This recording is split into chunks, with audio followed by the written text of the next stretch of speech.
The story begins with a carriage passing through the middle of the forest.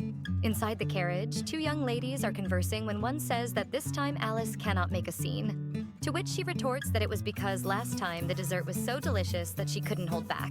That was Alice Wenger. And how was she to know that a few cups of punch would make her cheerful? However, Alice comments that this time she is sure it will be much better because her sister is going along. Her sister agrees but says that she still has to behave. This was Chloe Verdier. Chloe explains that this ball is important because it is being hosted by Duke Thissy, and there she should find a potential fiancé to marry in the future. Nervous, Alice comments that she knows she has to find a fiancé precisely because he will save the family from sinking into debt. Even so, she has always dreamed of finding someone who makes her feel butterflies in her stomach. Tightening her cane, Chloe apologizes because if her leg weren't like that, which makes her think that if she could, she wouldn't place all this weight of responsibility on her younger sister. Alice suddenly stands up and sits next to her sister, comforting her, saying that she is not to blame and doesn't need to feel that way if there is someone they can blame. It's their father who loved their mother so much that he ended up spending all their money on medical bills and then completely failed to manage the estate. Alice also comments that if she thinks about what happened 3 years ago, even with their precarious financial situation, their father ended up allowing Duke Thissy's army to use the castle. He may be their father, but Alice cannot understand if he has a very good heart or if he is just an idiot. The sister further comments that the rumors about Duke Thissy are not good at all. A new duke who led his soldiers to a great victory. She simply doesn't believe it. In fact, the rumors are that he has several illegitimate children with other women, and as soon as they are born, he executes them all in secret, besides saying that he has a terrible temper. If you happen to annoy him, he will simply ruin you, regardless of your title. Many say it would have been better if he had stayed on the battlefield. However, Chloe interrupts her, saying that considering their family's situation, they were very lucky to have been invited to this event. Even so, Alice worries that he is the kind of guy who wouldn't be good for them to have any relationship with, since there are all these rumors and they simply don't know what his situation is. That's why she secretly hopes that the two of them don't run into him while enjoying the party. As Alice continues talking about the Duke, Chloe seems a bit down as she bites her lip. Internally, she is encouraging herself not to be afraid of attending a social event because of her disability. 3 years earlier, in the state of Verdier, Viscount Verdier was the lord of a small castle, and with a smile on his face, opened the gates for the Imperial army returning from a battle. As Chloe passed by the soldiers, they commented that it was indeed true that the Viscount's eldest daughter was lame, and they even questioned whether she would be able to help anyone in that state. She would probably just be a hindrance. Even so, Chloe ignored it and continued helping those who were injured. There were even some soldiers making disgusting comments, saying that he had nothing to complain about since at least she was a good sight for sore eyes, since her face was decent at least. Later, in one of the chambers, a servant informed Chloe that her father had asked her to leave the injured in the care of the servants, which she agrees to.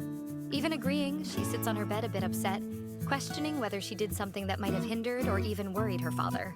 However, having a good heart, she still believed that the pain and what they witnessed during the war was leaving the soldiers on edge. While looking out the window, Chloe thought that she always believed that the duty of the nobles was precisely to help the unfortunate and the sick. Someone shouting attention outside catches her attention. A man approaches. As everyone salutes, they greet the commander. The commander then says that earlier that day, he received news that her father, Wilhelm von Thissy, had passed away. While the soldiers mourned the news, the commander further added that her father had been decapitated by the enemy, and his head was displayed on the castle walls. Seeing the sadness of the soldiers, the commander asks if they would like to leave. Realizing the soldiers' hesitation, he then says it seems that soldier does not want to leave, which he, shocked, tries to say that he does want to. The soldier explains that recently his wife gave birth to their child without him by her side, and therefore, he desires nothing more than to be with both of them. The commander then questions another soldier nearby, who shares that he is worried about his mother, as when he left, she was sick and alone at home. Other soldiers comment that they need to work to support their families, that their fiancé is waiting for them, and Chloe, listening to all this, can perceive the anguish in each of those soldiers' voices. Thus, the commander concludes that hearing all this, he has countless reasons for them to end this war as soon as possible and return home. And this also applies to him, as he has still not been able to recover his father's body, and even less, prepare a funeral for him. However, the commander remembers that it is not only by the will of God that a war is won or lost, which is precisely why he refuses to retreat. He is determined to do whatever it takes to lead the soldiers to victory. After all, this is now a problem that involves the pride and dignity of House Thissy. This was Damian von Thissy, the commander and now heir of House Thissy. Chloe, watching everything from the window, is impressed by the way he leads and inspires the soldiers.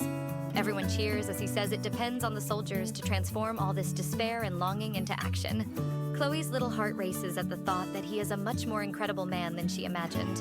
However, little did she know that while everyone celebrated and she peeked from her room, she could easily be seen by the commander down below. Startled by suddenly encountering his gaze, she quickly crouches down while holding her breath, afraid he might have noticed her and also embarrassed by the situation. Even so, curiosity gets the better of her, and she takes another look to see if she was imagining things. But Damian was already leaving at that moment. She feels relieved that she may not have been seen, and she is still impressed, as she herself would never be able to act that way right after receiving the news of her own father's passing. So Chloe joins her hands and prays to God to guide the soldiers home safely, so that they can look after their loved ones. While the protagonist is crouched down praying, Damian takes a second look at that window where he believes he saw a woman. Chloe continues praying, asking for their suffering to bear fruit in battle. The next morning, Chloe peeks through the door to check if anyone has woken up so she can sneak out, thus giving herself enough time to return before anyone notices. But she is surprised by someone calling in the hallway. When she turns around, it is Jill, the family servant. His cane slips, and Chloe loses her balance without the support.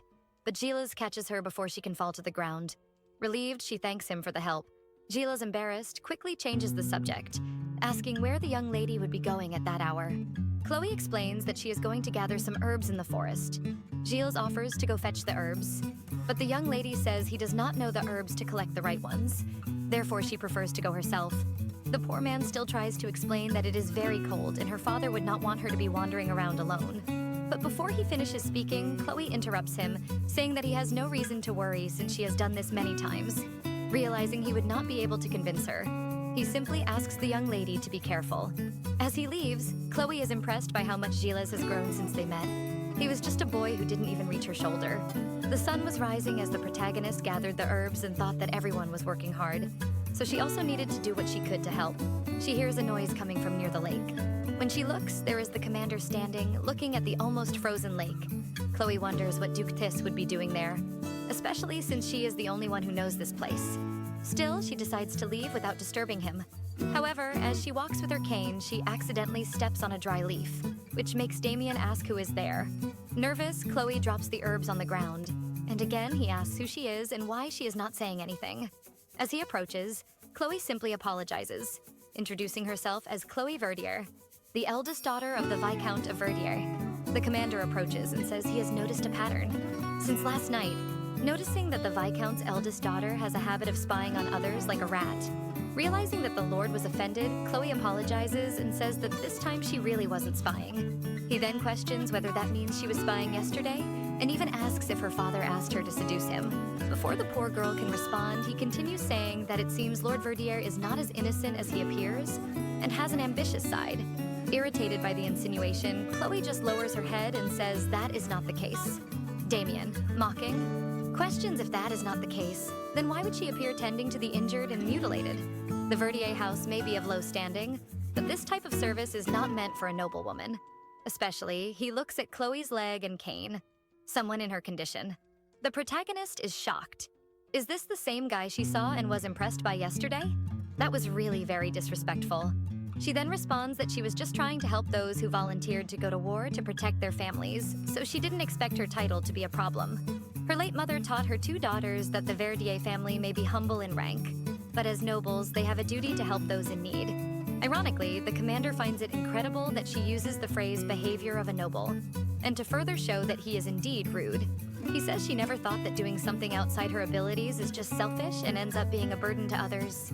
Not satisfied, he also says that if she had listened to the disgusting comments the men made while she walked back and forth, perhaps she wouldn't be able to continue with her head held high and talking about noble behavior. He further questions what the Viscount would do if he had heard.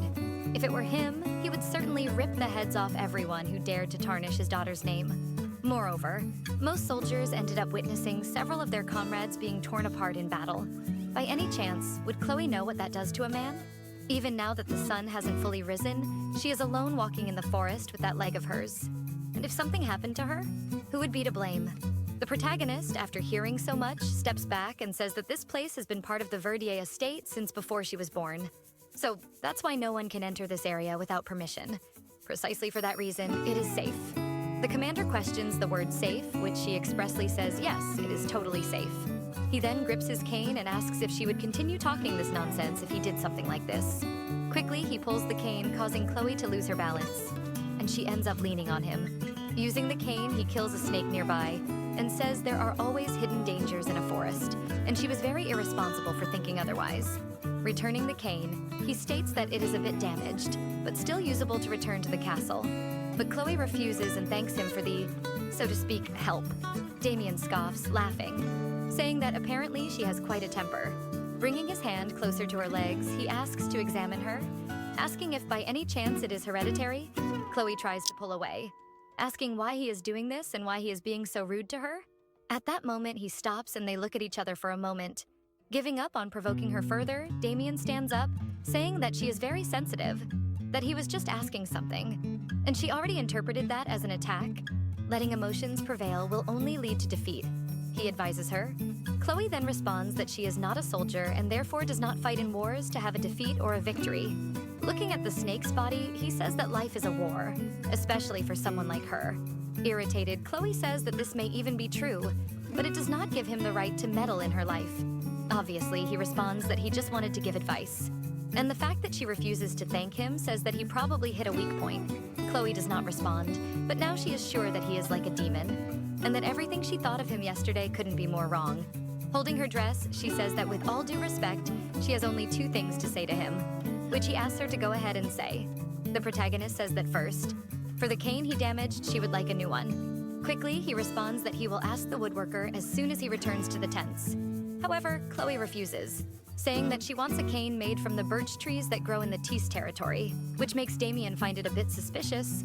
Chloe adds that she remembers he said yesterday that they would return victorious from this war. Therefore, as soon as he returns to his territory and everything is over, she would like him to ask for a new cane to be made. But before she can finish her sentence, he pulls her face close, asking what she would do if he gave her something much better, saying that her father seems to want something more. Annoyed, she pushes his hand away and says that he is missing the second point. If by any chance her father praised his daughters in front of the Duke, you can be sure it was precisely out of paternal love. And even though he adores his 2 daughters, he is not so clueless as to forget that the House of Verdier is far below in rank from the House of Thissy. Therefore, you can be sure that the commander is not the only one who does not want to get involved with a disabled woman, and she knows that this applies to all men. Oh, poor thing. The girl's self-esteem is on the floor. The commander responds for her to save her laments for her diary, but Chloe cuts him off, saying that they are not laments but facts. Limping, she starts to return to the palace. And before leaving, she says she would like to make it clear that even though he is free to feel pity for her, he does not have the right to assume that she is unhappy or that her life is a war. Damian asks if that means she is happy living this way, which makes Chloe stop for a moment. The audacious one even adds that her life will never change. Look, I can't wait for him to fall for her and regret being so mean at the beginning. Obviously, the protagonist doesn't let it slide and says that she is indeed very happy living a peaceful and unchanging life in the land where she was born, until the end of her days, and that for her is indeed happiness. Sometime later, Chloe is lying down. In fact, she doesn't know exactly how she managed to return home, but that cold morning wind ended up wrapping her like the forest snake. Gilles is by her side, hoping that the young lady will recover from the fever soon, and informs her that Duke Thissy and his men have already left. Smiling, Chloe thanks Gilles for keeping her informed. After that, it took a long time for her to return to that forest. Back to the present, 3 years later, Chloe and Alice are entering the ball. The Rose Castle of the House of Thissy was incredible, so everyone wondered how it was possible to be used only once a year, and only for parties. Alice comments that it is ridiculously extravagant, and Chloe reprimands her for her language. And while leaning against the armchair, she says that she is totally exhausted. However, someone calls her name, which surprises both of them. Alice comments that it is a pleasure to see Mr. Cormier again. He then asks her for a dance, which she accepts with a smile. Before they go, Alice introduces her sister, Chloe. Chloe, even without getting up, introduces herself to the Lord, and he says it is a pleasure to meet Alice's sister. The Lord comments that it might be a pleasure to dance with her later, but before he finishes the sentence, he looks at Chloe's cane, realizing that she has a mobility issue. and somewhat awkwardly, he doesn't quite know what to say after noticing her situation. Chloe, trying to lighten the mood a bit, laughs, saying that the sight of all the beautiful people dancing is already joyful enough. Even so, she thanks him for the invitation. The music continues, and Alice dances with the Lord in the middle of the hall. Chloe feels happy, thinking that probably everyone has forgotten the scene Alice made at the last ball.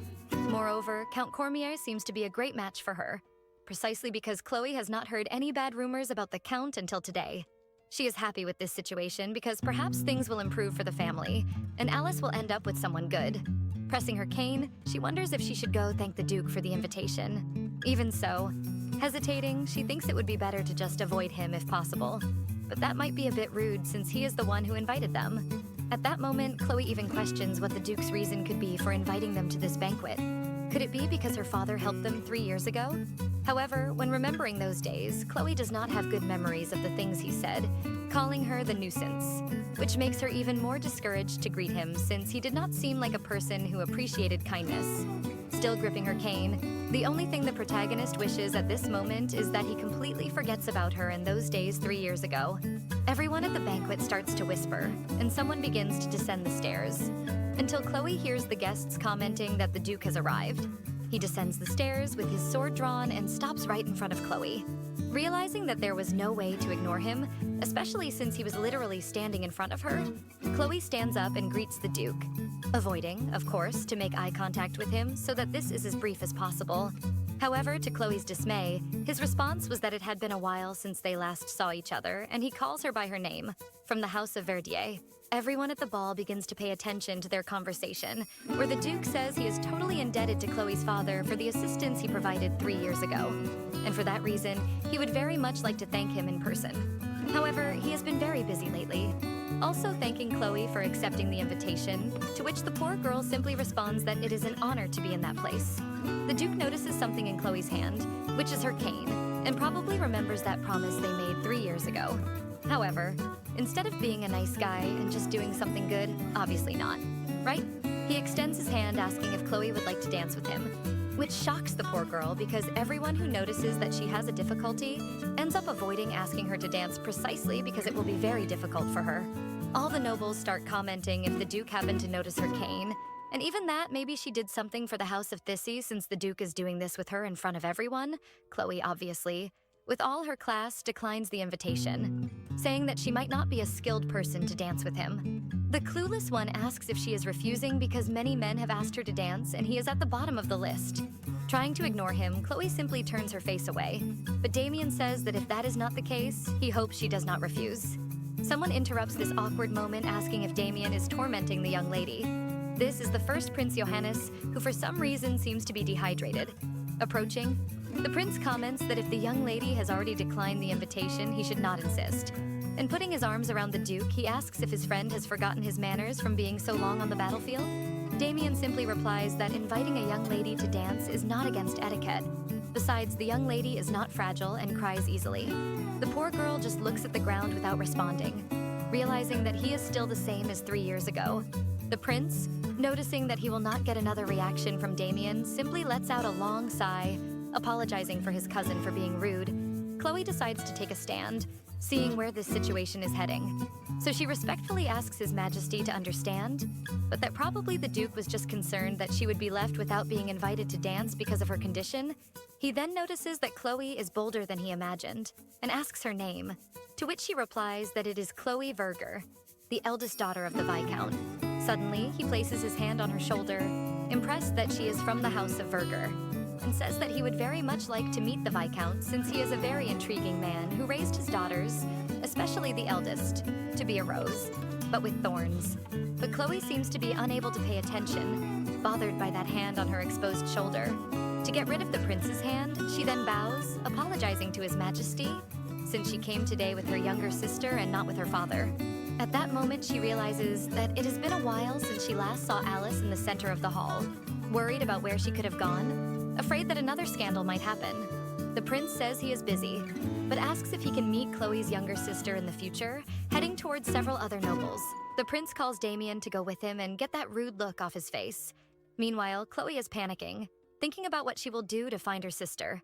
The last time she saw her was dancing with the young noble.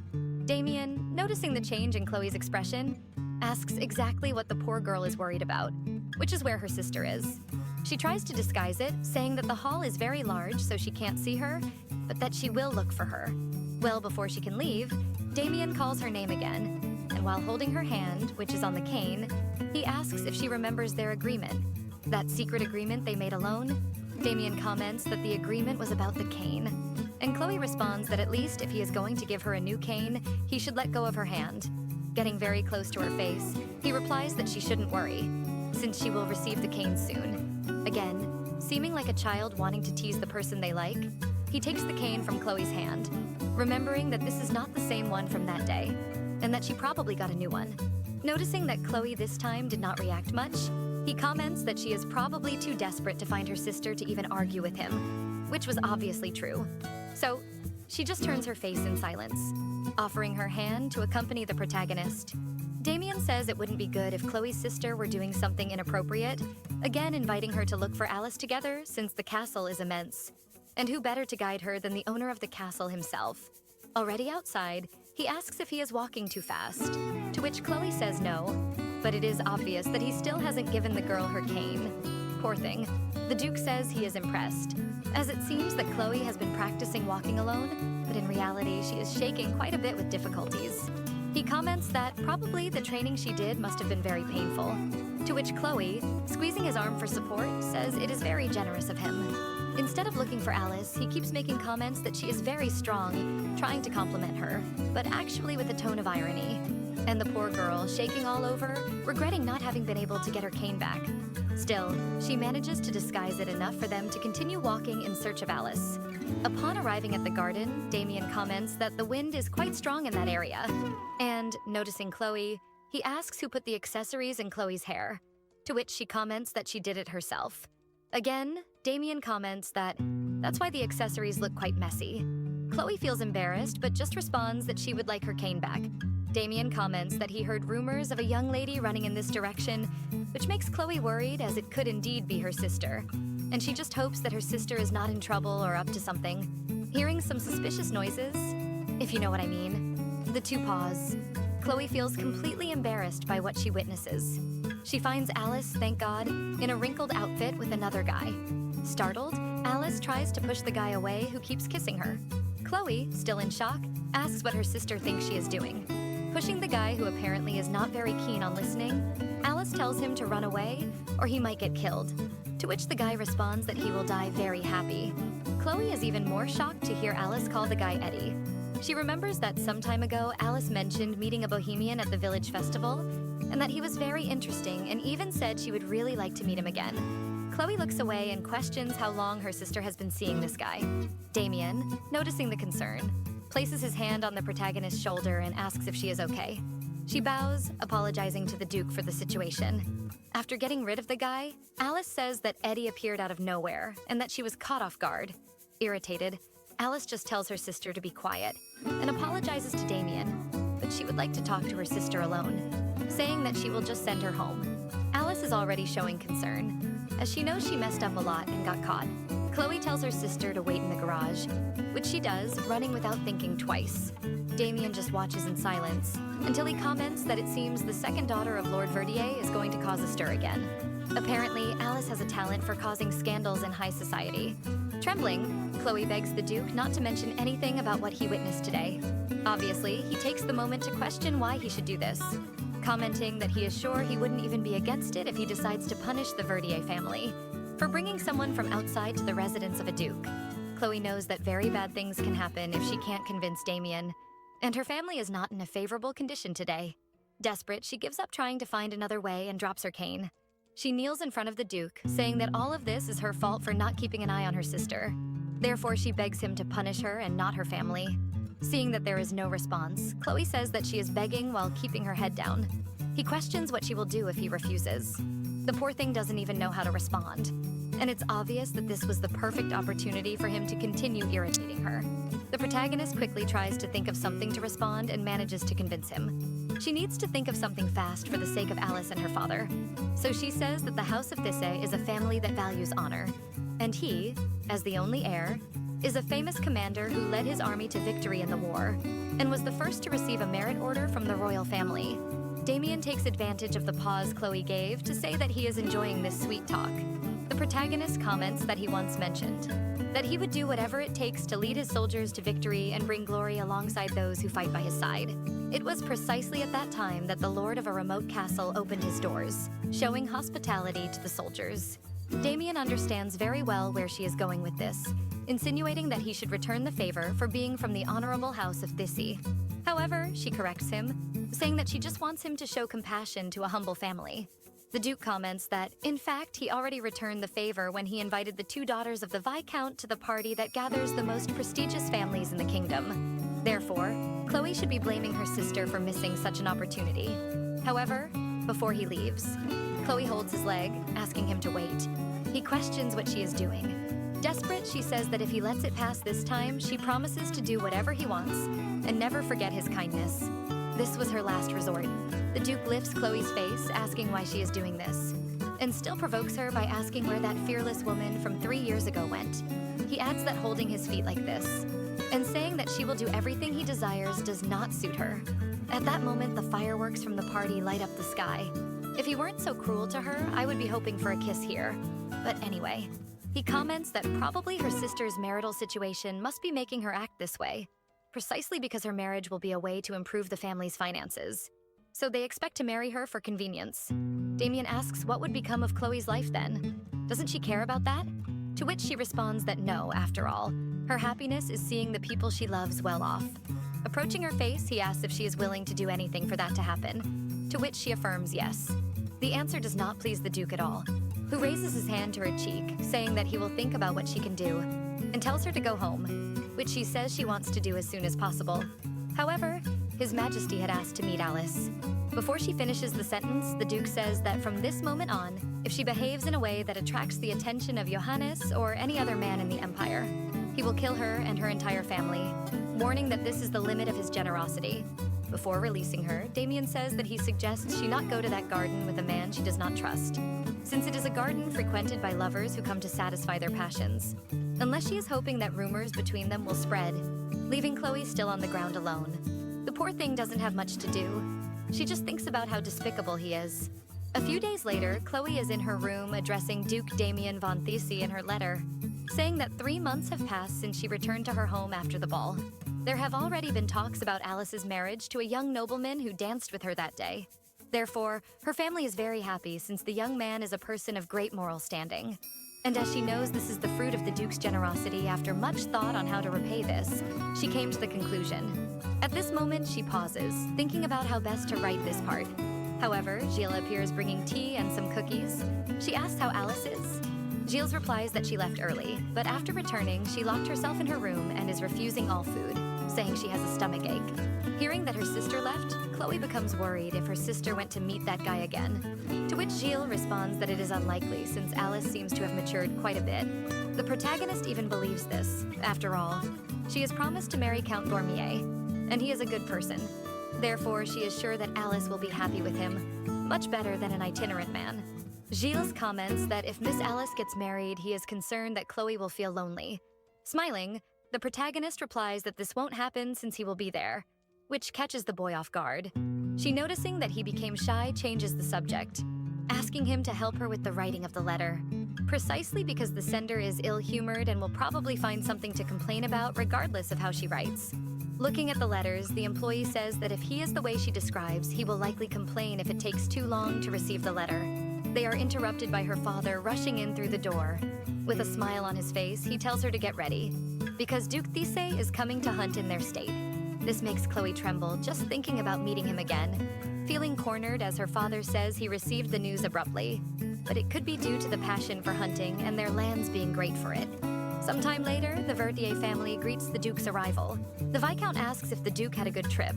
However, Damian only replies that the Viscount has fewer servants than last time, trying to explain that it was due to the poor harvest they had last year. But Chloe cuts the sentence in half, changing the subject by saying that the castle is still a bit disorganized since they received the news of his arrival a bit last minute. As he approaches, Damian agrees, saying that a noble who does not know how to graciously welcome a guest does not deserve a title. Later at the dinner table, the Viscount apologizes to the Duke, but Alice will not be able to attend. He replies that he hopes it is nothing serious and that she recovers soon. While they dine, Damian notices that Chloe is distracted, and then comments that it seems she is not enjoying the food very much. Wanting to provoke her again, the protagonist comments that due to the hot day, she has no appetite.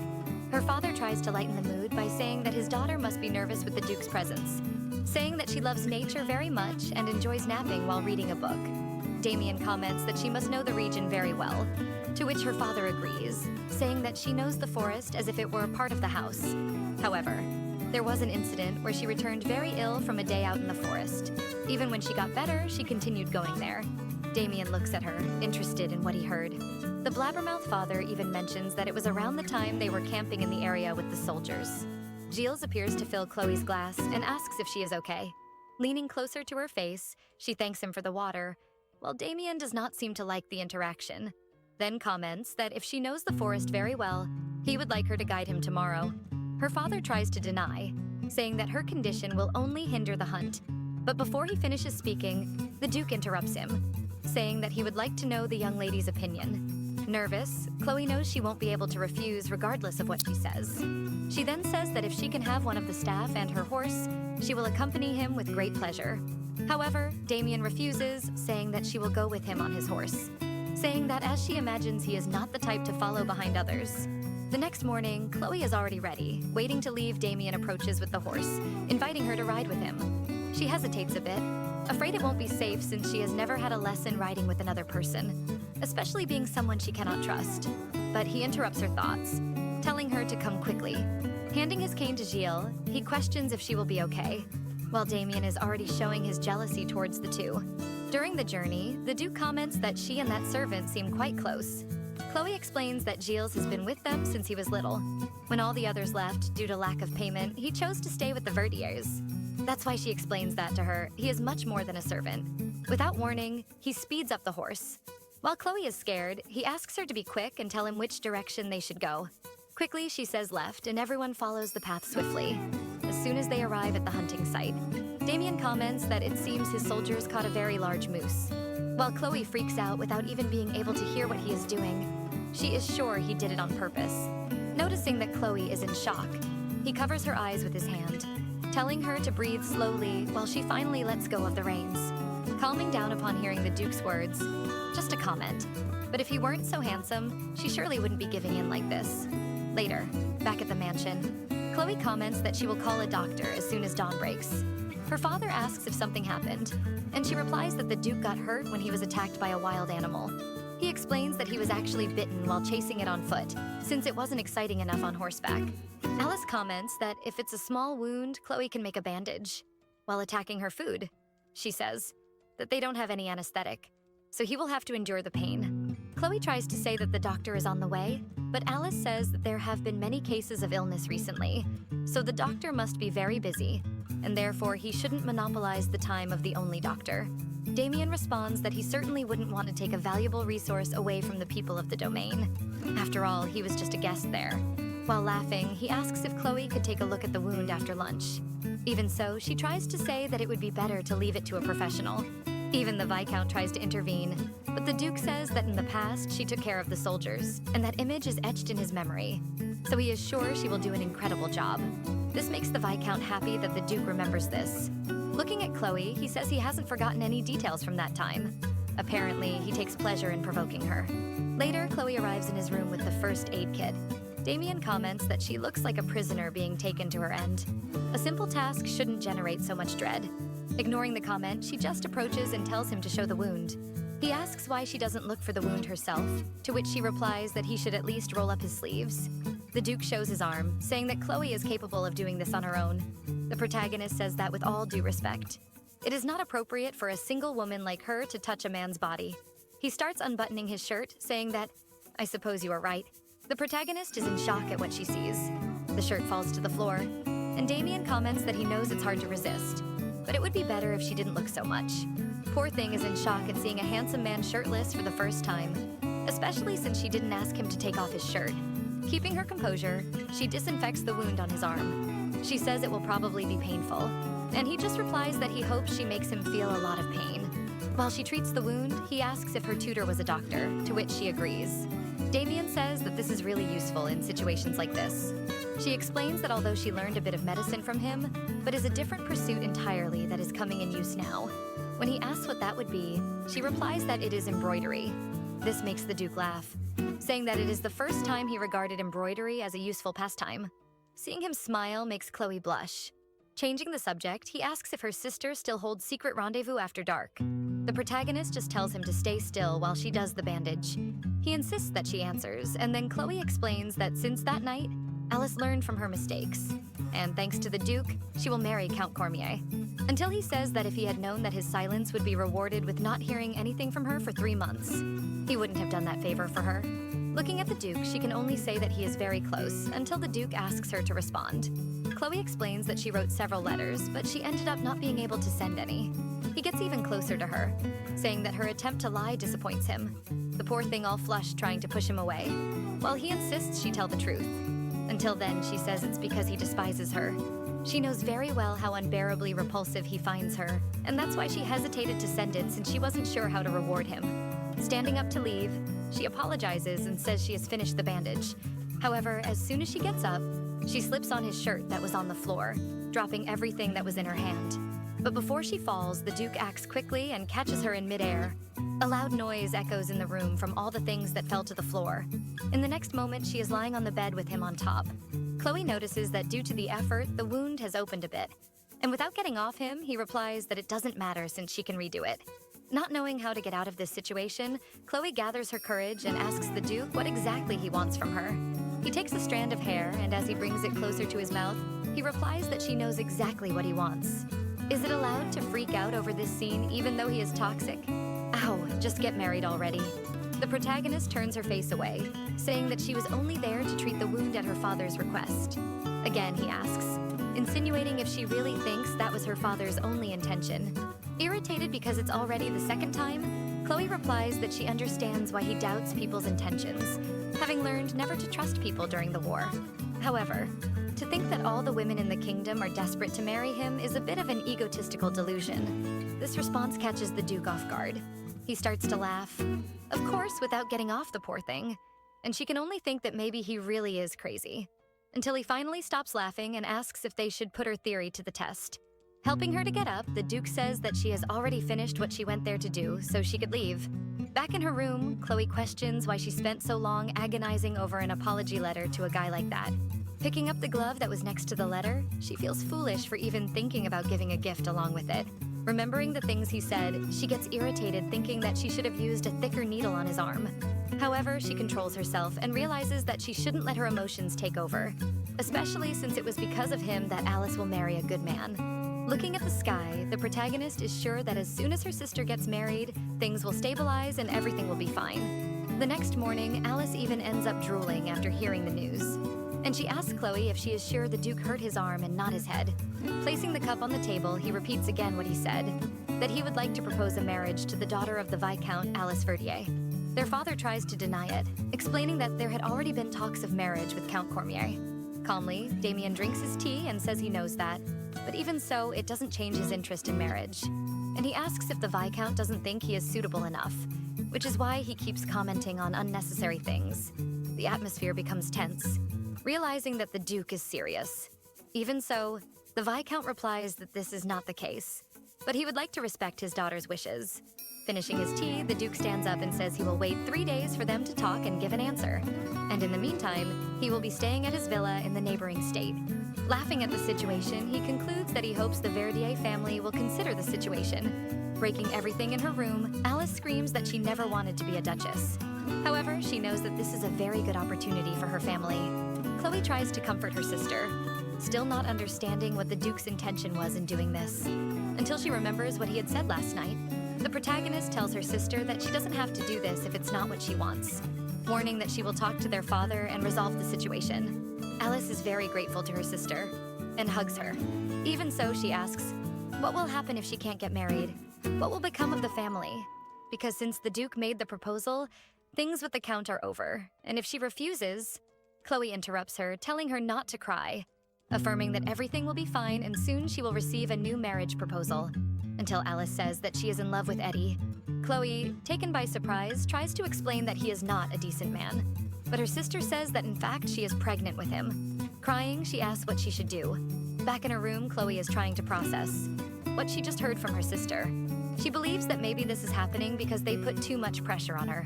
And because of her condition, she feels responsible for what is happening. So for that reason, she needs to put an end to Duke's marriage proposal. The next morning, she is already in her father's office, who questions why she came so early. And Chloe explains that she would like to talk about Alice's marriage, saying that she thought a lot about the subject last night. Her father interrupts her, saying that the possibility of Alice marrying into the Thissy family is equally concerning and reassuring. Chloe asks what he means by that. The Thissy family values honor. Therefore, they will not send Alice back if they find any kind of flaw in her character or conduct, precisely because the Duke knows very well how cruel the fate of a person who divorces in this kingdom is. Chloe, seeing where this conversation is heading, decides to lay her cards on the table and warns that she has something to tell her father. But before she can speak, Gilles enters the room calling both of them, saying that, Miss Alice. The Viscount runs out asking what he means. What does he mean by that? How could she have disappeared? Then Gilles shows a letter he found in her room this morning. As soon as the Viscount reads the letter, it says, "To my beloved father and dear sister, I grew up, witnessing an infinite love that father had for mother. That's why I learned that true love transcends illness and death, precisely because of this. He is the living proof of the power of love. Therefore, I would no longer like to ignore what my heart desires, and I wish to hold my head high for the sake of the child I carry in my womb, besides proving to myself that no love should be forbidden. I do not wish to tarnish the name of the Verdier family, and for that reason, I will live only with Alice. I'm sorry, please, do not forgive me for this selfish act. Besides that, Chloe, I'm very sorry. I hope to repay you one day." Upon finishing reading the letter, the Duke simply faints. And in the end, Alice still said that no matter how ungrateful a daughter she was, he could be sure that she is sincere when she says she loves him, and with a heavy heart and a million apologies, she signs the end of the letter with her name, without the Verdier. Sometime later, back in the chambers, the Viscount asks Chloe if she already knew about this, to which she replies that she was aware that there was a man Alice was interested in. Her father knew that the fact that Chloe hadn't mentioned this man was precisely because she did not approve of this relationship, and probably, he was not a good match for Alice. However, Chloe responds that if Alice ran away, even knowing all the disapproval, he was probably a worthy man. After all, she trusts her sister and everything will be fine. Therefore, she asks her father to just focus on getting better, warning that regarding Duke Thissy, she will resolve and talk to him. Already in the hallway, the protagonist questions Gilles if he just pretended not to see Alice running away.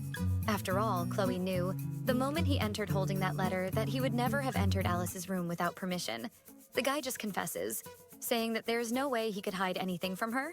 But to her surprise, Chloe just thanks him for being with Alice at that moment, since not even she knew what the right thing to do was, but is grateful that he stayed with Alice during such a difficult moment and helped her escape.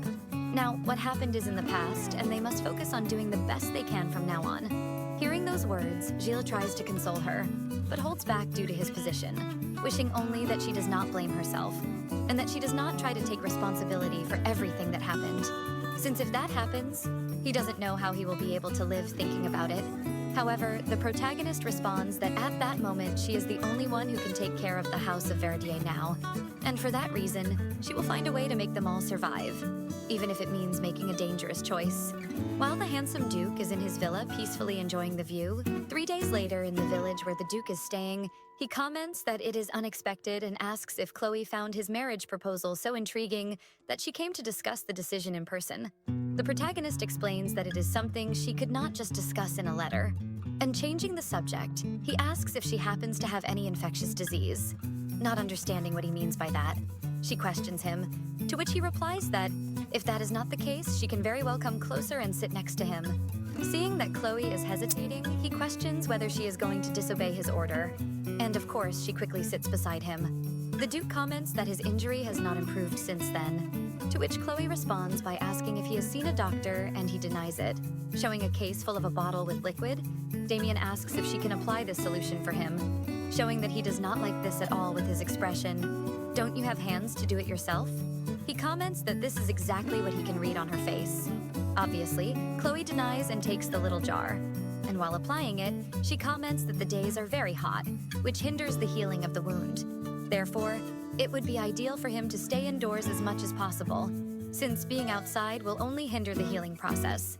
Showing his muscular definition, Damian comments that in his state he does not usually have such pleasant summers as this, and that he likes the feeling of burning from head to toe, while Chloe tries not to look too much at that body sculpture. Returning to the subject of marriage, the Duke questions why his proposal was rejected. She explains that marriage is now physically unfeasible for her sister. Obviously, he asks the reason. The protagonist hesitates to tell the truth, and before she does, she asks if she can ask a question first. As soon as he agrees, Chloe asks if the reason he wants to marry her sister is because of her, and if his intention in joining her family is just to bring about her complete and utter ruin, which makes the Duke laugh upon hearing this. He asks if she remembers what he said the other day. Thinking that every woman in the kingdom is desperate to marry him was a selfish illusion, saying that he believes it is she, Lady Chloe, who is so egocentric that she lives in delusion. Which makes her embarrassed for having asked the previous question. Damian asks if she really believes that he would marry a daughter of a family that is clearly in debt just to torment his disabled sister Chloe, says that he is right and that it really is unlikely, and he responds that she is surprisingly amusing sometimes. Then he asks if the reason is that he loves Alice. He is impressed that she sees him as someone so romantic that he would marry just for love.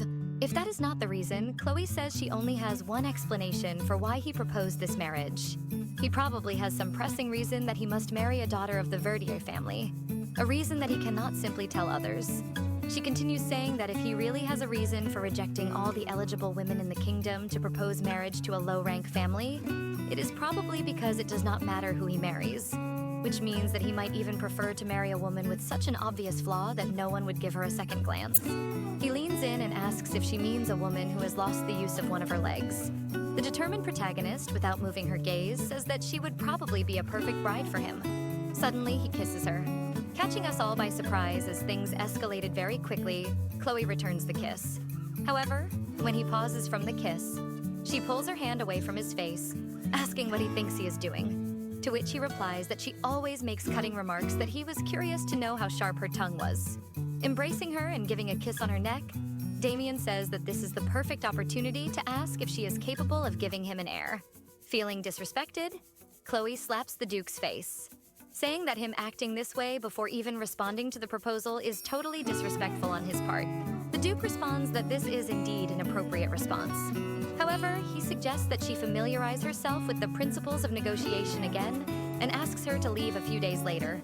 Chloe is in the office with someone talking, but in reality she is completely distracted, remembering the kiss from that day and the voice of that man calling her name until she returns to reality. Hearing Gilles is calling her again, worried as she seems pale. She says she is fine and asks him to continue what he was saying. Gilles explains that with the news of the marriage, the royal family continues to send gifts to Alice. The garden is full of boxes piled to the top with presents. This makes him question whether the conversation with the Duke was not good. Hearing this, Chloe wonders if her intuition was correct. Prince Johannes is the official heir to the throne, but there is another person whose power is comparable to that of the royal family. That would be Duke Thissy, which is why the royal family must be very pleased with the news of this engagement, since marrying a daughter from a humble family like that of a viscount instead of a prestigious family. They are interrupted by a butler who enters the room. He announces that a guest has just arrived, informing that it is Duke Thissy, and also questions if he should notify the viscount. Chloe stands up and informs that her father is ill, so he should not disturb him, and asks to take the Duke to the drawing room, and she will change to meet him. As soon as they arrive in her room, they are surprised by the presence of the Duke there, and he comments that she seems surprised to see him there. The protagonist replies that it is very improper to enter a young lady's room uninvited, to which he jokes that he couldn't help himself since he missed her so much. Chloe tries to say that he should wait in the drawing room, but he approaches and questions if that is really necessary, since their relationship will soon be of the kind that does not require privacy from each other. Gilles is shocked by the scene he sees and how he treats her, irritated that the servant has not yet left the room. He orders him to close the door. Obviously, he complies with the command, but he feels powerless for not being able to say anything. How pitiful, he seems like a puppy. A box with a necklace and earrings is placed on the table, and Damian explains that these jewels have been passed down for generations in the Thissy family. The right thing would be for his mother to pass them to the daughter-in-law as a tradition, but she is not very in favor of this marriage. Knowing that it is not the best option, Chloe simply says that this was expected. The Duke observes as she looks down and asks if she is pretending to stay calm. Or does she really not care? She apologizes for reacting in an unexpected way, but she is apprehensive about not knowing what he will say, and finally questions if he means to say that he accepted the proposal. While holding the necklace, Damian replies that yes. Approaching her, he says, "Chloe Verdier, will you accept to be my wife?" The protagonist bows, saying that she is very grateful for him deciding to accept her proposal. Not liking this reaction very much, he questions her if she is really grateful. As soon as she agrees, Damian asks how she will prove that, to which she responds that she will do her best to be of assistance in every endeavor he undertakes. Teasing her as always, he asks what she thinks he wants. And seeing that she does not respond, the Duke asks if he will have to run his tongue across her parched lips again to make her open her mouth. Quickly responding to the question, Chloe says that she believes he wants power, but she is too short-sighted to know exactly what he is thinking. Irritated, Damian says that from that moment on she is forbidden to say that again, because he knows very well that she is not short-sighted. A bit moved by her attitude, the protagonist says that she will do everything in her power to assist him, and as soon as he wants a divorce in the future, she will simply accept the request immediately. Upon hearing about the divorce, Damian says that it is very insolent of her, and this arrogance irritates him. She apologizes and asks him not to misinterpret her intentions. Damian, intrigued, asks what Chloe's intentions are. The protagonist replies that she wants to be a duchess. Without answering her, he stands up and puts the necklace around Chloe's neck. Then he asks how it feels to wear the jewel of the Thissy house around her neck. Embarrassed, she replies that it is heavy. Damian explains that the weight is nothing compared to the responsibility of being the wife of a duke, and if she truly wishes to be his wife. Chloe looks at him and says that it is what she wants most in the world. Pulling her face closer, he asks if she has thought better about her negotiation techniques. If so, what does she think he wants at this moment?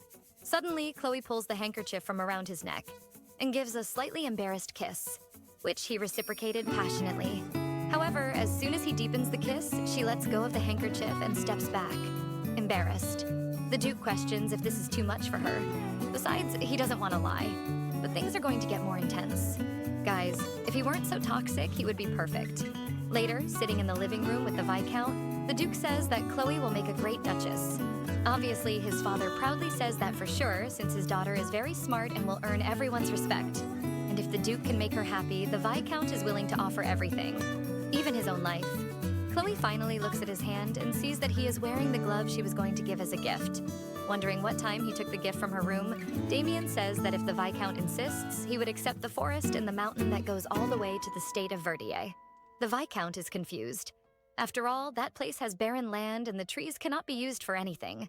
Showing his skills as a charmer, Damian says that there is the lake adored by Lady Chloe moreover. That location is where things began between them, using her again as a pawn to achieve his goals. A few days later, the wedding actually takes place, and the bishop asks if he accepts to fulfill his role and stand by his wife through all the trials and tribulations. Beautiful and wearing the family necklace, Chloe awaits the answer. Damian then responds that he accepts. The bishop asks the couple to seal this agreement with a kiss, and Chloe closes her eyes. But to her surprise, Damian kisses her cheek and asks if she was expecting something else. Poor thing doesn't even respond, but by the color of her cheeks, he was right. A total of 2 guests applaud the wedding, while the Viscount says that his daughter looks wonderful. Gilles can't believe how things took this turn. Thus, the Duke's wedding is officially concluded. As they walk to leave the altar, Damian calls Chloe, who looks at him in silence, being surprised as he picks her up in his arms, even though she is against this situation. She is left speechless when he questions if she intends to drag this out. Understanding the request, she wraps her arms around his neck, and he simply says, "Well done, Chloe von Thissy." Oh guys, such a beautiful wedding in chapter 15. I want them to fall more in love. A few days later, in the village, people comment that they heard the Duke left the state of Verdier as soon as the ceremony ended. It even seems like he left in a hurry and didn't spend the first night with his bride. Giles hears the rumors from people outside, still commenting if perhaps the Duchess will be left alone for 3 months. In a tailor shop, a girl comments about Duke this. It seems that the newspaper reported that even after the wedding, the Duke couldn't extinguish an overwhelming passion and was seen strolling with the Marchioness Isabella. And unfortunately, the one reading this newspaper is none other than our protagonist, Chloe. The maid asks if she should burn this paper, but Chloe says it won't be necessary. After all, burning the news won't stop the rumors. Chloe says that if she has finished taking the measurements, she will take her leave. However, the girl comments that she still needs to discuss the design and also the material that will be used. But wanting to leave that place soon, she says the girl can choose what she thinks is best since she is the one with more knowledge about it. And so she leaves the tailor's shop. While getting into the carriage outside, people continue talking and gossiping, commenting that men are incapable of controlling themselves and will ruin the country. Already in the carriage, Jill asks Chloe why she doesn't leave the administration of the state to others, at least for now, affirming that he himself could handle some business in her place. But the protagonist denies and says that everything is fine. Gilles is worried and says he doesn't want her to attract unnecessary attention, especially after that news. However, Chloe has another thought. If she wants people to see her as the Duchess, allowing herself to be shaken by these unfounded rumors will only make people more anxious. As they return home, Chloe remembers the events of the wedding day. The Duke, already mounted on his horse, says that he will return to the capital now that the ceremony is over, saying that she should perform her role in the duchy of her own house. However, not once in these 3 months did he respond to any of Chloe's letters, and she wonders if that woman would be the reason. Even though she wasn't expecting anything from that marriage, the protagonist does everything to ensure that this does not affect her. However, Guise is seeing that the poor girl is not well. He then calls her and says he has good news waiting for her back home, saying that it is a letter that arrived from Miss Alice. It was short, but it said that she was well. Happy with the news, Chloe asks why he didn't tell her this before, and comments that she is very happy to finally hear from Alice again.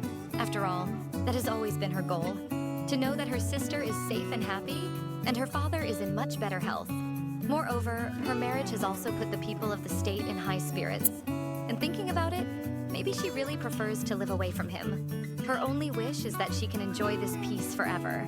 Sometime later at night, the Duke is reading Chloe's letter saying that, as she mentioned in her previous letters, everything is well in the state of Verdier, thanks to the Duke, and that she hopes the work he needed to resolve will be finished soon, and that as soon as she has more news, she will write again. Sincerely signing as Chloe Verdier. The Duke, reading the letter, laughs at seeing that she signed with her family name, questioning whether she perhaps does not intend to take his surname. At his desk, he looks at that news of him with the Marchioness, and is sure that Chloe also heard the rumors. But still, she did not write anything about it, questioning how that news made her feel. Did she cry? But knowing her, she probably just held it in, as always. Unaware, that is precisely what aggravates him most. He chuckles, just imagining that she got jealous of him. In another piece of news, he sees written that the secret romance of Duke Thissy, during what should have been his honeymoon, secured the position of heir prince of Johannes, and rumors of the king's declining health continue to circulate. Damian is happy to see that they reported exactly what he had asked. And looking at that, it reminded him of Chloe's words, when she said that power was what he wanted. And that is why she would do everything to help him, commenting aloud as if he were responding to that memory. Damian says that her phrase was even presumptuous, since she simply would not be able to do anything to help him. He knows that whenever he thinks of her, there comes a feeling of possessing something, showing how obsessed he is, lucky that he is handsome. Since he saw her for the first time, she irritated him by tending to the wounded when she could easily be mistaken for one of them. The strange feeling that arose in him every time he saw her that way left a bitter taste in his mouth, looking at the glove that he stole. But it was a gift. He thinks that maybe next time he should lock her in a room and make her just sew all day. And as soon as she finishes all the fabrics, he would make her embroider his body. Oh, I'm trying to ignore this toxicity, but it's hard. Help me, Damian. On another day, at the royal palace, the king comments to Damian that it is probably close to the time for God to call him. And with that, he believes that the Duke will be able to serve Johannes even when he departs, saying that he believes Damian knows that the prince is not in the best psychological state. Then, he asks the Duke to swear before God that he will be loyal to Johannes. Obviously, he is not a puppet, and says that he will be loyal if he is a king worthy of his loyalty. This leaves the king furious, saying that it is the duty of the servants of the kingdom to serve the king. Damian comments that then it is clear what the future of this kingdom will be. If it is ruled by someone who has gone mad without anyone noticing, he then says that he corrects his statement. After all, he and the king himself know about Johannes's madness and all those who died at his hands. There are countless rumors talking about piles of bodies being removed from the prince's room, one after another. And it won't be long before people discover that this was never actually a rumor. Holding the king's hand, Damian says that he risked his life on the battlefield for the good of this kingdom. That is why he will always be ready to fight for his country. And nothing is more just than the throne going to a man worthy of ruling this country. The king continues irritated, coughing a lot due to the gravity of his situation, questioning what Damian's intentions are. And he says that the prince's madness may be a secret now. But unfortunately, the king cannot cover the sky with just the palm of his hand. Using his last strength, the king questions since when the duke has nurtured this selfish ambition. And before leaving the room, Damian answers the question, saying that this ambition has been with him since he was born. Back at the Verdier mansion, Chloe is reading a book in her office. However, it seems she is unable to concentrate, and the only thing she can think about is the Duke and the Marchioness Isabella, wondering if she should have paid more attention to that article. Trying to ignore these thoughts, she decides to do something else and stop reading that book. But before she can, her father opens the door, saying that she received a letter from the Duke, mentioning that the Duke was probably also concerned about the scandal that appeared in the newspaper. Chloe is surprised after all. He hadn't written anything to her since he left the capital over 3 months ago. When she opens the letter, he starts with, "To my dear wife, Chloe von Thissy," somewhat teasing her because she signs with her family name, asking her to wait for him in the state of Thissy while he fulfills his role as Duke. At the end of the letter, he says he hopes she is looking forward to seeing him again and signs as her husband, Damian von Thissy. Later, at the mansion door, the Viscount says goodbye to both, telling Gilles to take care of Chloe, to which the young man replies that he doesn't need to worry, and the protagonist assures him that she is no longer a child, holding her eldest daughter's hand. The Viscount says that she and Alice will always be his little girls. They hug in farewell, and Chloe wishes she could say that if she could, she would live there with him forever. But she only says that she will be fine, comforting him by saying that he himself saw how the Duke takes good care of her. Well, only in front of others, right? Because in private, anyway.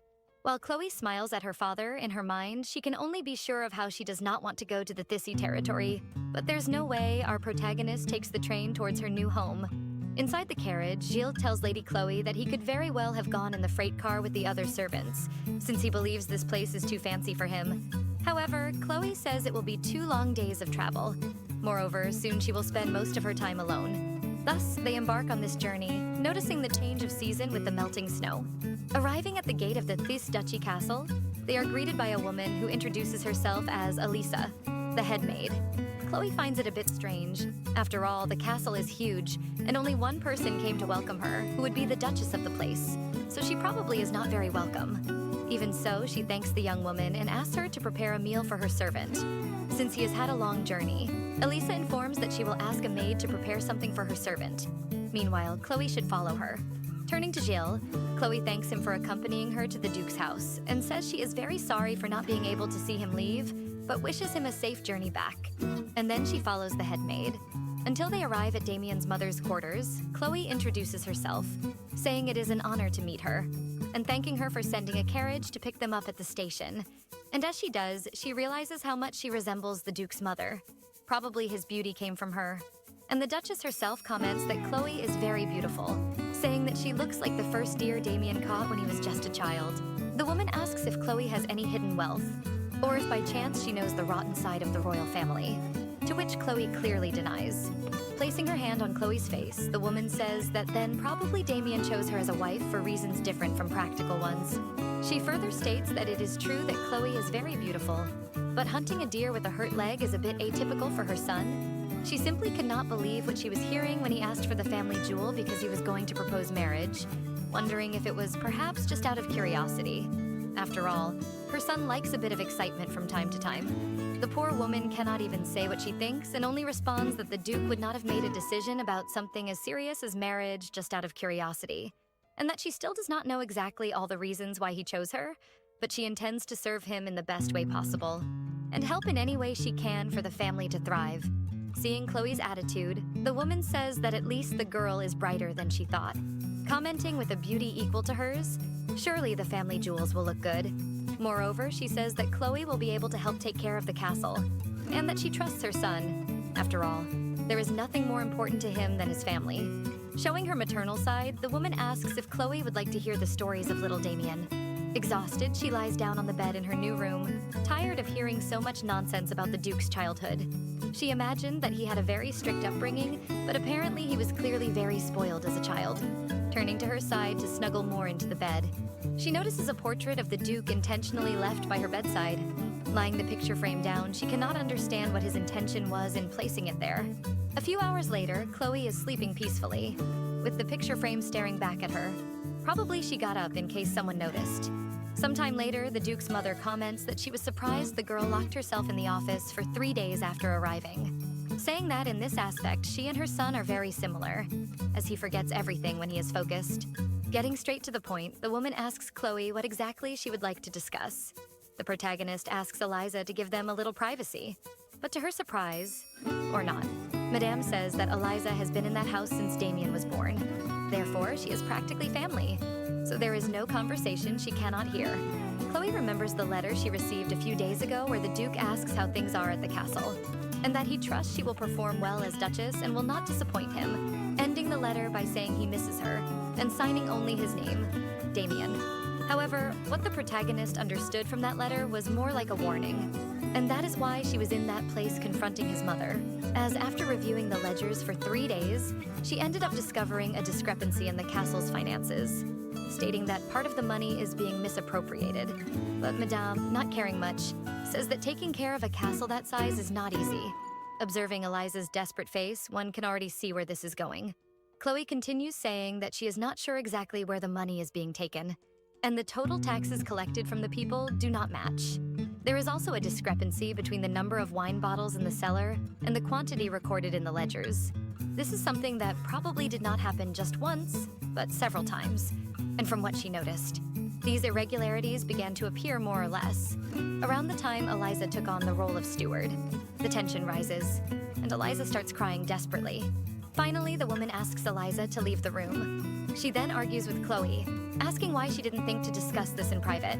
Apologizing, Chloe still says it would be better to expel Eliza and the stable master Robinson, precisely because Eliza needed a cart to transport the stolen items from the castle, and since the volume was large, it would be impossible for her to act alone. Even hearing everything, Damian's mother says that they are both very old employees who helped in difficult times, to which Chloe responds that precisely because of that, what they are doing is unforgivable. Since if Eliza had valued your appreciation for her, she wouldn't have done this. And she warns Madame that if she lets this go, things will only get worse. She interrupts Chloe's speech and asks why the young woman is making her life so difficult, and why she continues to call her Madame if they are now family. This leaves the protagonist surprised, asking if she should call her mother. However, Damian's mother says that this would not be correct either. Getting up to leave, the woman says that the conversation ends there, and that she will talk to Damian as soon as she returns. Meanwhile, Chloe can have dinner alone since she has taken away her appetite.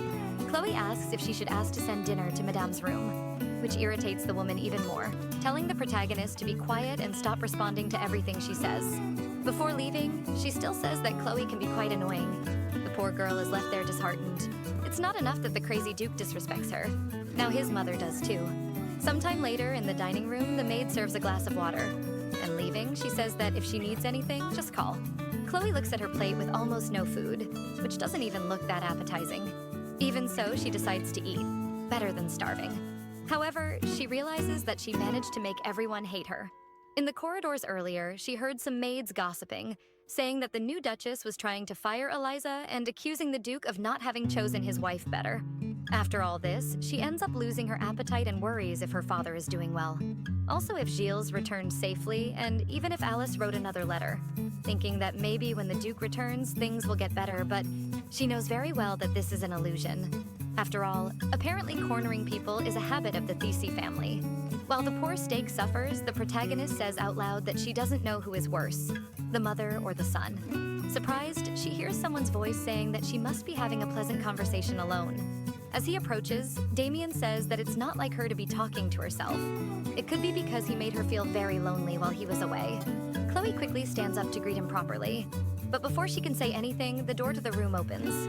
Her mother rushes in to greet her son, saying it was almost a dream, that he should have warned that he was coming. And Mommy's baby responds that he came back quickly because he missed her.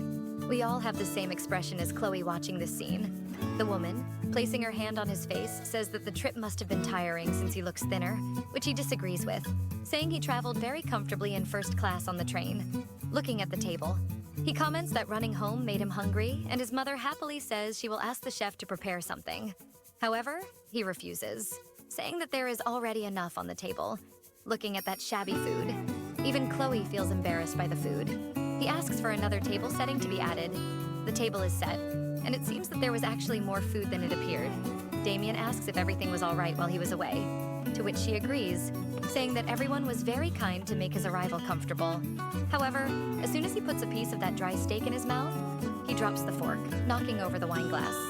After spitting out the meat, he asks to call a doctor urgently.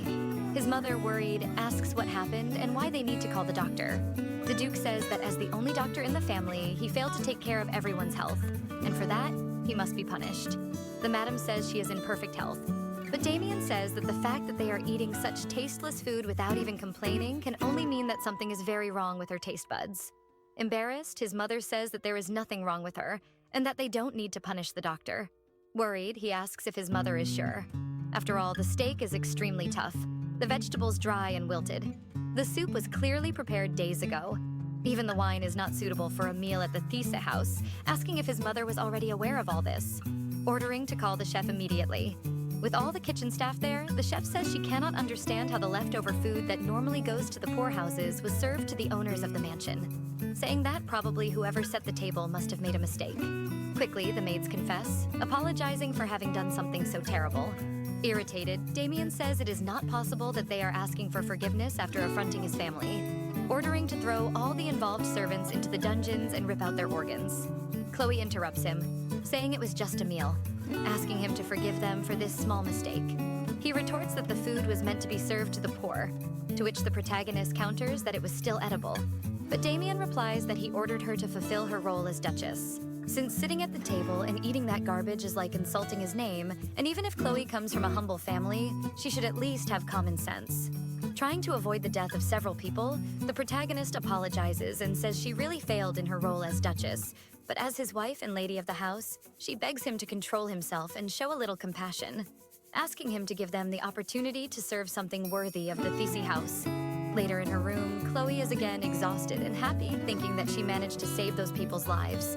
After the fight, Damian conceded, saying that if that was what she wanted, he would give in, and that she really was a generous woman. Thrown on the bed, she thinks about how long the day was, but at least she didn't have to see their heads go flying.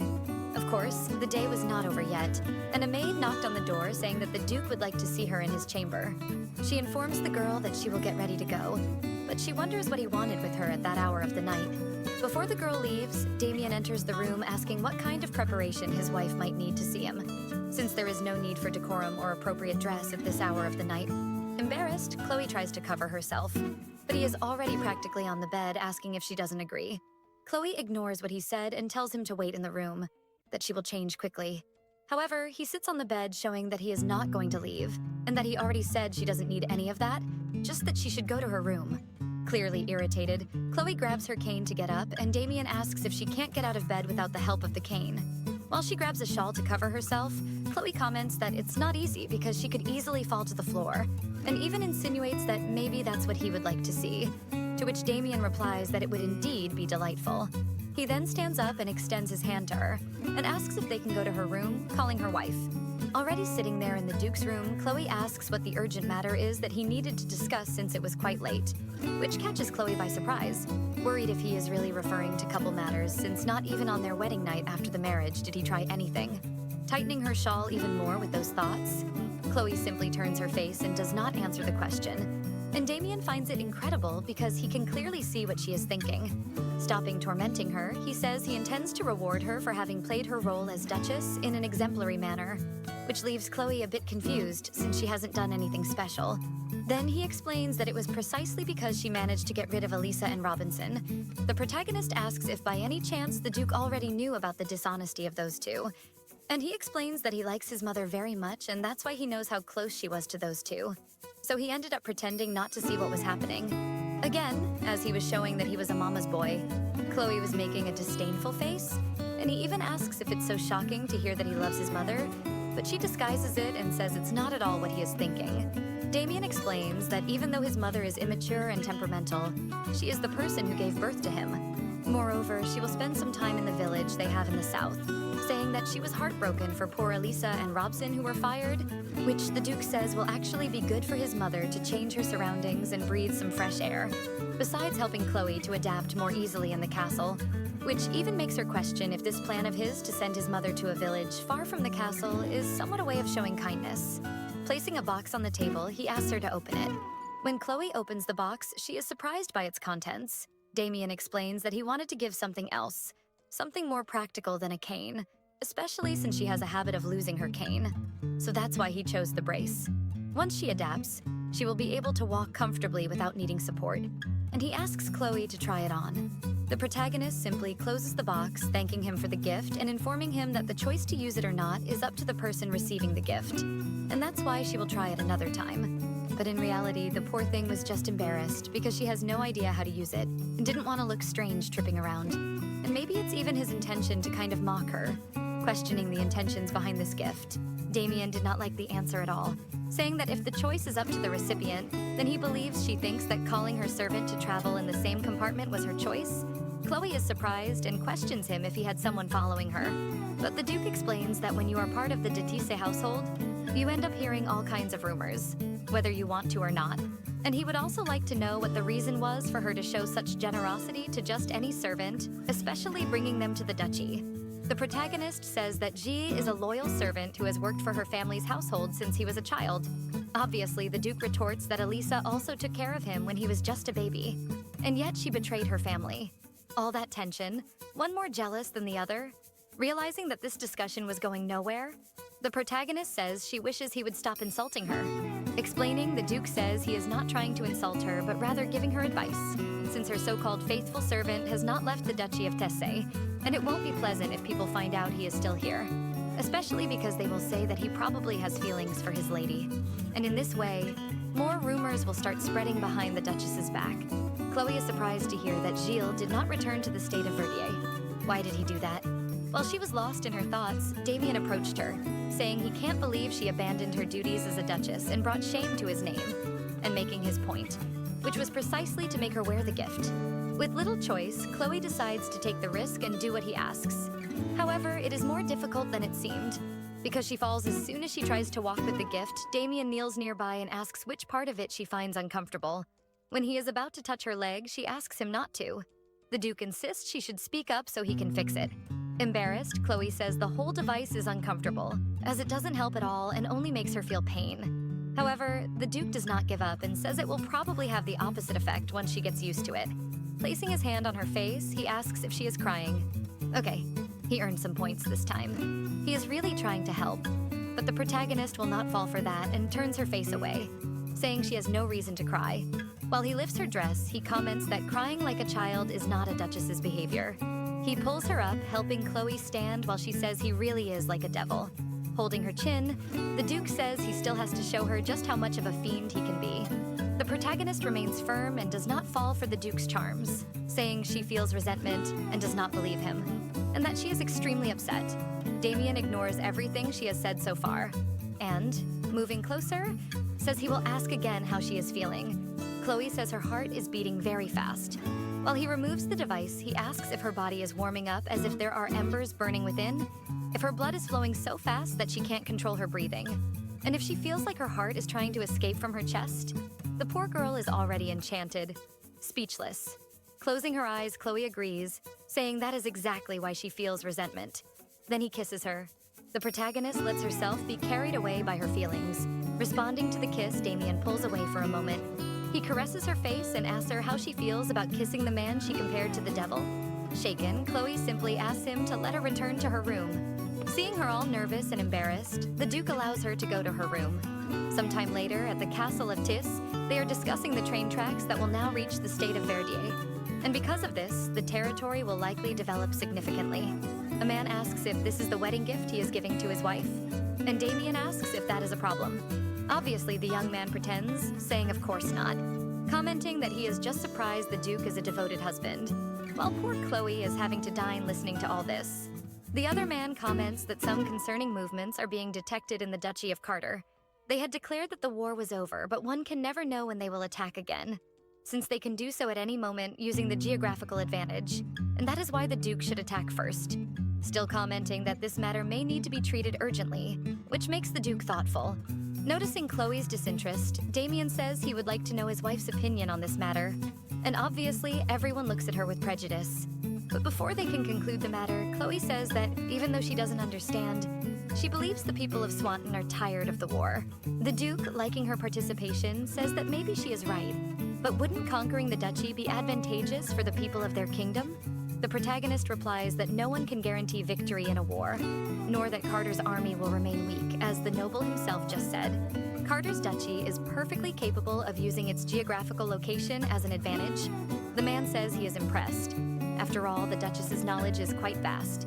But Damian continues to press, saying they should just sit and wait for the Carters to increase their power, especially since they have even started raising tariffs on imported goods from the Empire. What would her opinion be on that? Everyone waits, looking at Chloe, but she can only think that perhaps the Duke is trying to humiliate her in front of those men, and she will not let that happen. The two begin to argue, while the Duke says that this is a bit naive of her. After all, promises are constantly broken. But Chloe insists, saying there are ways to ensure both parties uphold the agreement without violating the treaty. And in conclusion, Chloe says that the Empire values blood ties. Therefore, there are various ways to get closer, but the most effective is precisely to form an alliance through marriage. Damian says that a marriage would indeed be beneficial, but the duchy only has one male heir and the royal family has no princesses. Chloe says that the Empire has Prince Johannes, while Carter's duchy has 3 older daughters than the heir, who are still unmarried. The nobles present begin to stifle a laugh, which surprises Chloe while Damian repeats the prince's name in a mocking tone regarding the suggestion. Chloe doesn't quite understand what is happening, but it seems clear that they are mocking what she said. One of the nobles comments that being married to the prince is simply too bad to even imagine. And probably the Duchess has not been following the news from the Red Veil, which is the gossip newspaper, where there was news of the Duke with that Marchioness.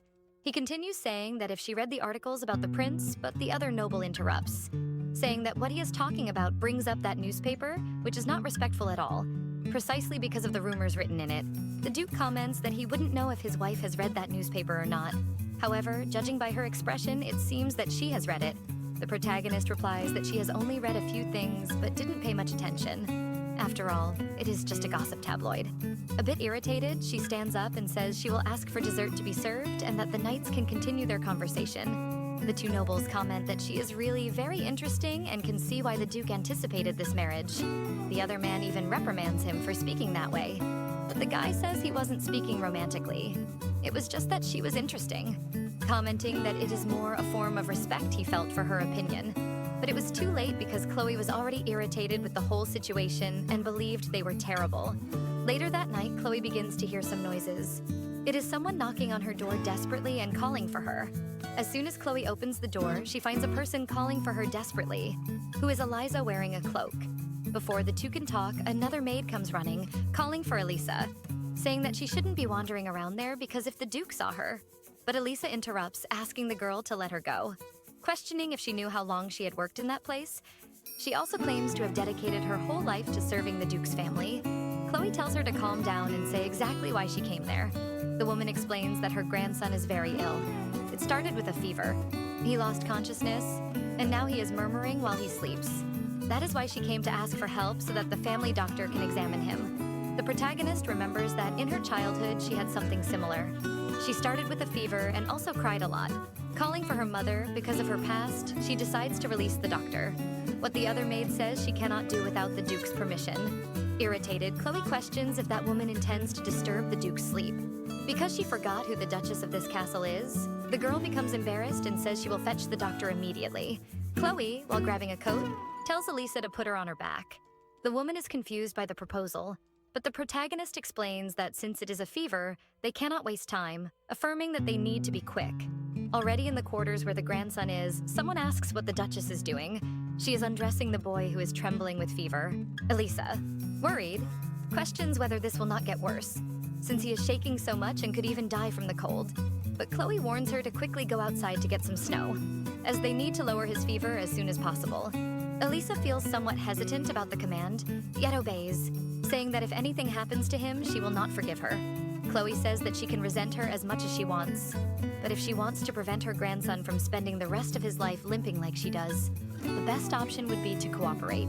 Sometime later, the doctor explains that the Duchess did an excellent job in treating the boy, saying that he might have been in a point of no return if she hadn't done this in time. Therefore, Elisa has to be grateful to the Duchess. While crying desperately, Elisa asks what she could do to repay this favor. But Chloe says she didn't save the child to gain a reward, saying that she is just happy that the child is well, which is precisely what she lacked a little time to avoid this problem with her leg. The piece ends when the Duke opens the door to the room calling for Chloe. Everyone is surprised, and Elisa is even a bit desperate, but he just tells Chloe to talk to him outside. Chloe tries to explain that Elisa should have left 2 days ago. However, because of her grandson who fell ill, she ended up not being able to go. All the money stolen from the castle was taken by her son, who ended up losing everything in gambling. The child is innocent because it was the adults who sinned. Moreover, considering that Elisa devoted her whole life serving the House of Thissy, she practically is part of the family. Even after all the explanation, the Duke remains silent, and Chloe starts to get a little worried. Besides, it's freezing cold, and the poor girl is only in pajamas and a cloak. It's impossible to know what is going through the Duke's mind, as he doesn't say anything. Then the protagonist tries to elaborate a bit more on the explanation, saying that she called the doctor without asking for his permission because she didn't want to disturb his sleep, and she apologizes. Finally, the handsome man speaks, calling her, saying that he never asked her to explain anything, and that there is no need for her to explain her actions or apologize. The only thing he wanted to understand is why she tried to help Elisa. And he also learned that even the protagonist wrote a letter of recommendation for Elisa to get another job. Chloe explains that she seemed to need help, and since she worked her whole life in the castle, she wouldn't be able to get a letter of recommendation any other way. And regarding the doctor, the situation was urgent, so there wasn't much time to waste. The Duke asks if perhaps the desire to help came more from wanting to alleviate the guilt of having made Elisa be sent away, to which Chloe denies. And the Duke asks if it was out of pity, because her son stole all the money, or if it is because she has always had a sometimes even exaggerated compassion for her employees. Again denying, the protagonist questions him if he has a reason for all his actions, to which proudly he replies that yes. And Chloe doesn't understand why he has to ask so many questions. The Duke then asks what she would do differently instead of asking questions when she wants to get closer to someone. Embarrassed, since she didn't know that was his intention, she replies that she just ends up getting to know people naturally. Especially when you observe the person from afar. You end up knowing that person better, without needing to conduct an interrogation. Looking at Chloe's red hands, Damian says she seems to be cold. Then he puts his cloak on her shoulders, while saying that he would like to give her another gift. The Duke is considering hiring Gillis for the now vacant position of stable master, since Gillis is working every day making deliveries at the train station instead of returning to the state of Verdier. So it would be more or less like a welcome suggestion. Clearly, this makes her very happy, affirming that Gillis is a very reliable man and that she would bet he would do everything right with his life. Besides swearing that nothing inappropriate happened between the two, leaning towards the protagonist, the Duke says that if that is the case, she should kiss him, asking her to prove that her relationship with that servant is as pure as snow, and thus the Duke will fulfill what he just said. Chloe says she has no desire to kiss the Duke. What he comments is that it is a shame, apparently, that poor boy will find himself on a train outside the duchy. The protagonist even tries to argue, saying that Gilles is free to choose where he wants to stay. Damian says that he is a very devoted husband, and the less trust his wife places in him means that the fewer places will accept Gilles. This clearly leaves Chloe irritated as he is trying to screw the boy over some silly jealousy, seeing that there was no way out. She asks him to lower his head, and clearly he does. Suddenly, she pulls at his clothes and gives him a kiss. We know she wanted it already, right? And keeps playing hard to get, but we know the boy is handsome. There's no way. Just kiss him already. It's obvious that he likes it. He pulls her into a hug, telling her not to try to escape, and then kisses her again, struggling to stay on tiptoe because of her leg. She ends up pulling back from the kiss, and Damian comments that it was a commendable effort after all. It was the most passionate kiss she gave him, and it was precisely for the sake of another person, which leaves him extremely satisfied and offended at the same time. Sometime later, Chloe is in the office writing a letter to her father, first apologizing for not having written earlier, as she has been quite busy, mentioning that it is so cold in the region that it even freezes the river. Even so, she hasn't had time to notice the change in weather, and the castle staff has been very polite to her, in addition to the Duke doing his best to help her adapt to her new life there. Analyzing the letter, the protagonist realizes that it is not easy to write lies to her father. Continuing, she says that there is one more thing that will probably surprise him. Since her father mentioned in his last letter that he was upset about Gilles, he suddenly decided to leave his position at the Verdier house. It may have been because he was enchanted by the Duchy of Thissy after his short visit. The Duke offered Gilles a very good position in the castle, which she dares to say was out of consideration for her. As her father can see, she is being treated in the best way and with respect, so he doesn't need to worry. At the end of the letter, she wishes him good health and that she misses him very much, signing as Chloe Verdier, daughter of Thomas Verdier, instead of using the Duke's name, just to irritate him a little more. Upon entering a room, she hears some billiard balls hitting the table. The Duke comments on how brilliant the game has been for him today, bragging about scoring over 100 points. Chloe says that he is cheating and that he actually just lost a point. Damian comments that she said before that she didn't know the rules, and that if she lied just to avoid playing with him, then that disappoints him. Ignoring the comment, she simply asks why he called her in the middle of the night. If the intention was to confirm if she is fulfilling her role as Duchess, he will soon find out that there are no problems at all. And her relationship with the castle staff has also improved a lot. The Duke hands the cue to Chloe and she questions if he wants to compete with her. He agrees, but it's obvious that she knows there's something behind it and asks what the conditions of the game would be. The protagonist explains that she doesn't play games that have nothing in return. Impressed with this side of Chloe that he didn't know, the Duke asks what she would like. Chloe then says that if she wins, he must stop calling her to his room in the middle of the night. The moment he asks what if he wins, Chloe becomes embarrassed, which he realizes she may not have even considered that possibility. Confident, the Duke says that if he wins, he will take something that belongs to her. Chloe accepts, determined not to lose this game. While they play, the Duke keeps teasing Chloe, saying that what she did was a foul, and it seems he has returned to his mode of teasing the girl he likes. Watching her play, Damian knew she was an impressive woman, but again she exceeded his expectations. Approaching Chloe as she is about to play, the Duke asks if she knows that the essence of this game is to deceive the opponent into making a mistake. He comments that in 2 days, a group of much-anticipated visitors will arrive at the castle, so he hopes she does her best as Duchess to welcome them. Additionally, the Marchioness Isabella will also be present. Provoking even more, the Duke says she is a peculiar woman. Then he suggests that Chloe take extra care in her preparations. At that moment, she plays and clearly ends up making a mistake. And Damian Felizino says that apparently she lost. She fell like a duckling into his strategy and ended up getting distracted by the fact that he commented on the Marchioness Isabella. The protagonist still tries to understand what this guy is thinking by bringing his own mistress to his house. Still excited about the victory, the Duke says it's time for Chloe to give him what he wants. Obviously, she asks what that would be. Holding her hair, Damian says that what he desires are her lips. And Chloe even doubts the sincerity of this request. But he asserts that he has never been more certain in his life. While waiting for her response, Damian only thinks about how much he wants to see Chloe unleash all those feelings she has been repressing, as if she were about to explode. Finally, the protagonist looks at him. Approaching, she comments that she has never felt so much contempt for someone before. The Duke simply replies that this is an honor, and she kisses him. As soon as she pulls away, he questions if that is all she would like to say. When Chloe responds that she has more, the Duke says he is all ears. Eagerly waiting for the moment she will show her feelings, Damian only thinks that this is her time to yell at him and ask why he insults her this way, wanting to see her release all those feelings. But our protagonist is controlled, and she just takes a deep breath and says that if he has nothing more to say, can she leave? It's clear from her look that the girl is feeling a bit sad. As soon as she leaves the room, seeing that her reaction was not what he expected, Damian realizes that he underestimated her, noticing that she makes him madder than he imagined. A few days later, all the invited women are at an afternoon tea with Chloe, while she thanks them for making a long journey to be there. Of course, there's a lot of gossip happening about the situation, and Chloe, speaking directly to Isabella, welcomes her. The woman thanks her, saying she was worried that her presence would upset the Duchess. But her composure is on point, and Chloe says that since Isabella is a great friend of her husband, there's no reason for her to be upset.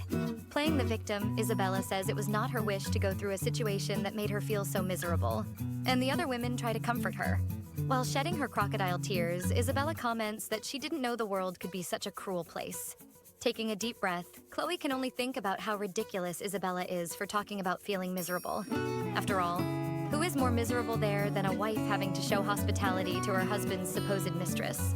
Obviously, she cannot say that. So she just says that if Isabella is not feeling well, the Duchess will prepare a room immediately for her to be comfortable, asking if she would like to return to the castle. Through the reflection of the tea, you can already see the falseness displayed. Stepping onto the stage of her show, Isabella starts to cry, saying she knew her presence upset the Duchess, and that she was not a welcome figure in that place. Chloe even tries to counter, but it's too late, as all the other women present are already gossiping. And the most talked about subject comes up, asking what is happening. They all try to change the subject from the awkward situation. And Chloe says that the Marchioness was feeling unwell, so the protagonist suggested that she return to the castle. Looking at Damian, Isabella says she should never have come there, and that her only fault was going when she knew how people treat widows and divorcees in this country. The other noblewomen try to comfort her, saying that no one would think that way, and that it is not Isabella's fault that her husband passed away. Trying to turn the tables and worsen the Duchess's situation, the noblewomen comment that an afternoon tea in the middle of winter outside was practically very difficult for anyone to handle. Perhaps even they themselves were not feeling well anymore.